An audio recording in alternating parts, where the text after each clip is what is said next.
স্বাক্ষরিত জুলাই সনদ অক্ষরে অক্ষরে বাস্তবায়ন করবে বিএনপি সরকার।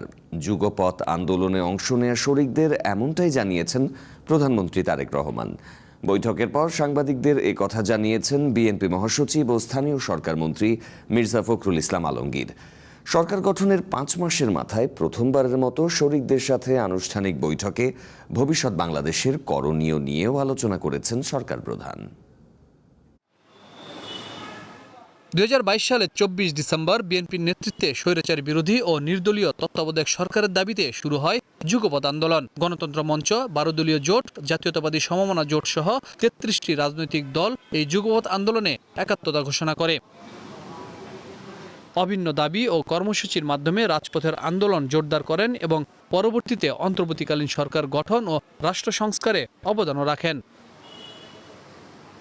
সরকার গঠনের পর সোমবার সন্ধ্যায় রাষ্ট্রীয় অতিথি ভবন যমুনায় প্রথমবারের মতো যুগপৎ আন্দোলনে অংশ নেয়া 34টি রাজনৈতিক দলের 196 জন প্রতিনিধির সঙ্গে বৈঠক করলেন প্রধানমন্ত্রী তারেক রহমান।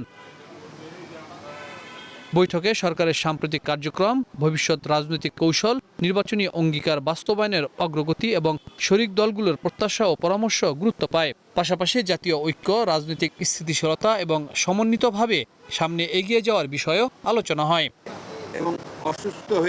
পরে বিএনপি মহাসচিব ও স্থানীয় সরকার মন্ত্রী মির্জা ফখরুল ইসলাম আলমগীর গণমাধ্যমকে বলেন, নির্বাচনী প্রতিশ্রুতি অনুযায়ী 31 দফা ও স্বাক্ষরিত জুলাই সনদ অক্ষরে অক্ষরে বাস্তবায়ন করবে বিএনপি সরকার। সবচেয়ে বড় জিনিস যেটা তিনি বলেছেন যে 31 দফা কর্মসূচি যেটা আমরা একসাথে দিয়েছিলাম, সেই 31 দফা কর্মসূচি বাস্তবায়িত হবে।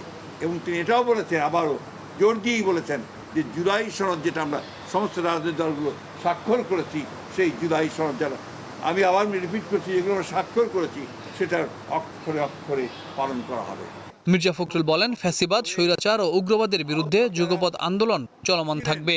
যারা একসাথে যুগপৎ আন্দোলন করেছেন দীর্ঘ 15-16 বছর, তাদের নেতৃবৃন্দকে তিনি আহ্বান জানিয়েছিলেন আজকে কথা বলার জন্যে। আমাদের এই চলমান যে রাজনৈতিক আন্দোলন, ফ্যাসিবাদের বিরুদ্ধে, উগ্রবাদের বিরুদ্ধে এবং একই সঙ্গে স্বৈরাচারের বিরুদ্ধে, সেই আন্দোলনকে আরও বেগবান করবে, আরও শক্তিশালী করবে বলে আমরা বিশ্বাস করি। এক প্রশ্নের জবাবে বিএনপি মহাসচিব বলেন, স্থানীয় সরকার নির্বাচন দলীয় প্রতীকে হওয়ার সুযোগ নেই, সেহেতু জোটবদ্ধ হয়ে নির্বাচনের আলোচনা আসেনি, তবে সবকিছুই আলোচনার মাধ্যমে হবে বলে জানান তিনি। Habib Rahman, one news, Dhaka.